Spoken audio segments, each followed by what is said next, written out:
Уур амьсгалын өөрчлөлт бол дэлхий дахинд тулгараад буй тулгамдсан асуудлуудын нэг юм. Сүүлийн хэдэн 10-нд дэлхийд даяар асар хурдтай явагдаж байгаа энэ өөрчлөлтөд дасан зохицож чадахгүйгээс үүдэн олон сая хүн амьдралын хэв маягаа өөрчлөх, амьдрал ахуйгаа авч явж чадахгүйд хүрч байгаа юм. Монголчууд бид уур амьсгалын өөрчлөлтийг хинээс ч илүү мэдэрсэн. Өвөл уртсаж, өвнөх өсөж, эрс дэс болж, зун нь богиносон, ган гачиг илбэгшжээ. Бэлчээр хомсдох болов. Монгол орны агаарын температур дэлхийн дунджаас хавьгүй хурдтайгаар нэмэгдэж байгаа. 1940 оноос хойш Монголын дундаж температур Цельсийн 2.1 градусаар нэмэгдсэн нь дэлхийн дунджаас даруй 2 дахин өндөр үзүүлэлт юм. Үүний зэрэгцээ мөнх цэвдгийн талбай багассаар байгаагаас үүдэн хөрсний чийг буурч, шимтгижэл доройдон, усны нөөц багасж, гол нуур олноороо ширгэж байна. Гэтэл усны хэрэглээ нэмэгдсээр байдаг.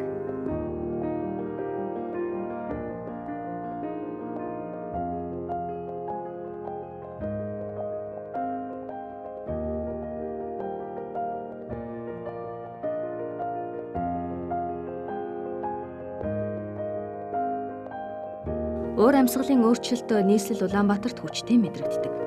Хатуу хүйтэн өвлөөр иргэд нин ялангуяа хотын захаар оршин суугчид нүүрсдүүлж дулаацхаас өөр аргагүй болж байгаа юм.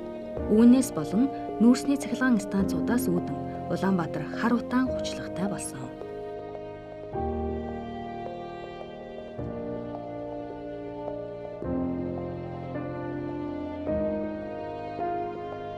Уур амьсгалын өөрчлөлт бидний амьдрал ахуйд гүн нөлөө үзүүлдэг. Хөдөө мал сүрэг хорогдож, малчдын амьдралд оройтож байгаа бол хотод хүмүүс эрүүл мэндээр хохирч, хортой агаараар амьсгалж байна. Уур амьсгалын өөрчлөлт дэлхийн дулаар зэрэг зүйлсүүд нь одоо ингээд дэлхий дээр өдөр тутам ингээд банк болж байгаа зүйлүүд шүү дээ. Ихэвчлэн уур амьсгалын өөрчлөлт дандаа хүмүүсийн тийм гадны төлөөтэй байдаг хойд төлөв мөс хайлаал тэгэл ингээл цэвэр усны биднээс хомсдолд орох аюултай. Хүмүүсийн амьдралын буруу хөвшилээс аюулшилгал яа цаг ингээд одоо ч гэсэн манайхан хаяад тэгдэлтэй ингээд гэрлээ ерөөсөө унтраадаггүй юм ингээл ил задгаа хаяхгүй нэг тиймэрхүү байвал ер нь бол аюул шийдэх тийм шиг надад санагддаг. Тог цахилгаан нь ер нь хүн болго айл болох хэмж амьдрах ёстой. Тэгвэл яг дэлхийд илүү дэлхийн дулаар л дэлхийн янз бүрийн уур амьсгалын өөрчлөлтөд бага хувь нэмрээ одоо оруулж байгаа хувь нэмрээ багасгах л. Би хэмхээ аюулчид ингээл оцоолгосон байгаад юм салгаад хэргэлдэг. Гэтэ нэг юм ахварын дандаа ингээд толдож өгödдөг. Тийм болохоор тэгээд уус ингээд байлгахаас аргагүй болчдөг. Тэгээд тэнийг хадгалчдаг. Тэгээд өөртөө манай гээд болохоор ингээд тоостой. Нэг юм уутан тоостой. Бид маш үр дүнтэй бөгөөд шуурхай арга хэмжээ авах хэрэгтэй. Ийм ч учраас засгийн газар олон улсын байгууллагуудын дэмжлэгтэйгээр ногоон хөгжлийн бодлого боловсруулан хэрэгжүүлэхээр ажиллаж байгаа юм. Ногоон хөгжил, ногоон эдийн засаг гэж ярьж байгаа. Тэгээ энэ маань одоо яг инженеэр ойлгож юу гэхээр ерөөсөө бид нар байгальтай ээлтэй аж ахуй эрхлэх. За тэгэл одоо ялангуяа хүн ам ч гэсэн хүмүүс ч гэсэн өөрсдөө эргэн хүн ч гэсэн өөрөө бас байгальтай ээлтэй үйл ажиллагаа эрхэлж одоо амьдралын хэв маяг гэсэн одоо байгальтай ээлтэй байх, хогоо одоо сайхан ялгаад ангилаад хайчдаг байх, хог хаягдл одоо баг гаргах тий. За эргээд одоо нөгөө уур ус одоо цахилгаанаа одоо химэндэг байх энэ бүх зарчмууд маань л бол одоо ногоон хөгжилд оруулж байгаа бидний одоо хувь нэмэр гэж үзэж болно. Уур амьсгалын өөрчлөлтийн асуудлаарх Парисын хэлэлцээрийг хэлэлцэх, батлах явцад нь Монгол улс идэвхтэй оролцсон. Улмаар энэ оны 9-р сарын 1-нд улсын хурлын ээлжид бус чуулганаар Парисын хэлэлцээрийг баталсан юм.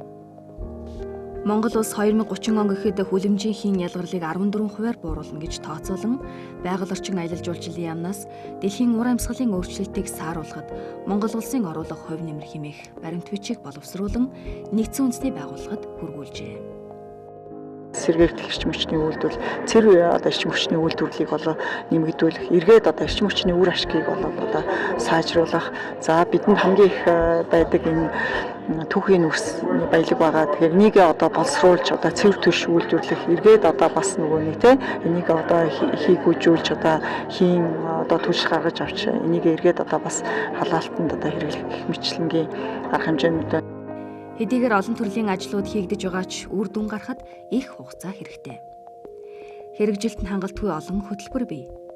Тухайлбал 2020 он гэхэд нийт эрчим хүчнийхээ 20-25%-ийг сэргээгдэх их үүсвэрээс хангах зорилтоос хол хിവэр.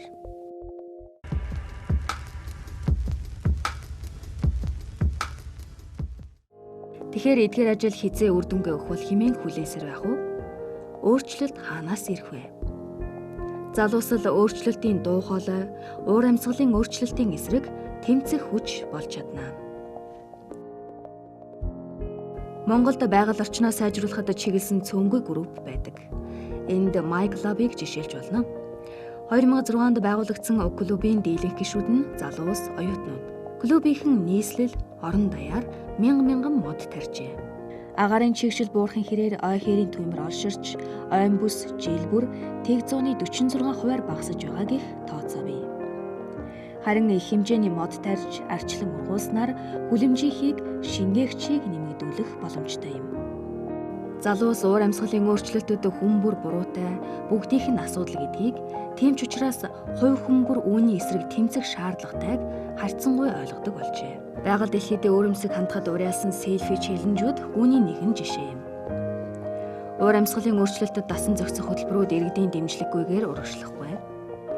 Залуус уур амьсгалын өөрчлөлт дэлхийн дулаарлын талаар мэдлэгтэй болж, үүний эсрэг юу хийхээ мэддэг байх нь юунаас чухал юм. Монголд уур амьсгалын өөрчлөлтийн тухай мэдлэгийг түгээх болсны тод жишээ нь шинэ эрен сургууль юм.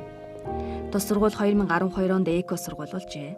Байгальд ээлтэй хандлага, сэтгэлгээг төлөвшүүлэх шинэ эрний сурагчид. Жил бүр нэг тодорхой сэдвийн хүрээнд ажилладаг. Хог хаягдал гэдэг сэдвийн хүрээнд ойролцоогоор нэг 2-3 жил ажиллахдаа бол хүүхдүүд маань хог хаягдлаа ялгахад сурсан. Тэгээ бид болонгууд жил болгон найрамдал руу явдаг. Тэгээд найрамдал руу явахдаа болонгууд заавал нэг уур амьсгалын өөрчлөлтийн талаар ч юм уу эсвэл байгаль дэлхийд төсөл хэрэгжүүлдэг. Жил болгон болохоор тогтмол нэг хэд хэд үйл ажиллагаа явуулдаг. За жишээлбэл 10 сарын 10 болон 5 сарын 10-ны өдрүүд болохоор ингээд анги тус бүр нь болохоор яг өөрөөсөө гэсэн тодорхой хэмжээний газартай яг тэр хэсэгтээ мод тарьсан байдаг. Тэр модыгаа ингээд жил болго ингээд арчилж 2 удаа хавардаа намартаа 1 удаа арчилдаг. Мөн 4 сарын 22-ны өдөр эхлэлийн өдөр буюу яг тог хэмнэх өдргээд 1 өдөр тоггүй сургууль дээр өнгөрүүлдэг. Найрамдлын төсөл биелэлээ болоод 3 давхарт 3 ингээд генератортай холбогдсон дуугаа. Тэгээд бидний явандаа ингээд ойрын зорилт болон энергээр болонгод 2 давхрынхаа адилхан тогийг гаргаж авах зорилготойгоо. Байгаль орчин аялал жуулчлалын яамнаас тогтвортой хөгжлийн боловсрол төслийн дор 5 сургуульд хөрөнгө оруулалт хийж, улс тэргүүтэй байгаль орчны сэдвээр төсөл хэрэгжүүлэх боломж олгодог. Тус сургуулийнхан энэ жил хог хаягдлаа 50% бууруулахаар ажиллаж байгаа. 11-ээс 12 дугаар ангийн эдийн засаг газар зүүн төслийн хүүхдүүд бүгдээрээ нийлээд усаалт 2030 гэсэн юм төслийг эхлүүлж байгаа. Дууг төслийнх нь хүрээнд яг юу хийж байгаа гэхээр бид нар өөртөө их сурвалжаас мэдээлэл авахын зэрэгцээ усны хэрэглээ, тэрний одоо хэрхэн өөр зүйлд хэрэггүй зүйл зарж ийн гэдгийг өөртөө үнэлгээ хийгээд тэгээд үн дээрээ зурагт хуудас, постэр хэмтийн зүйлсүүдийг ер нь хийх эхлүүлэх ажлаа явуулж байгаа. ЮНИСЕФ-ийн онцлсончлон орон нутаг нэгжийн ийм оролцооны үр дүнг тооцоолон хэлэх аргагүй ч өрх гэр нийгмийн бүлэг орон нутгийн төвшөнд тэмцэх нь хамгийн чухал чиглэлийн нэг мөн. Хүүхэд залуусыг уур амьсгалын өөрчлөлтөд дасан зохицоход сургаж, дулаарлыг сааруулахад өчүүхэн ч гэсэн хувь нэмрээ оруулахад нь туслахыг бүгд хичээх ёстой.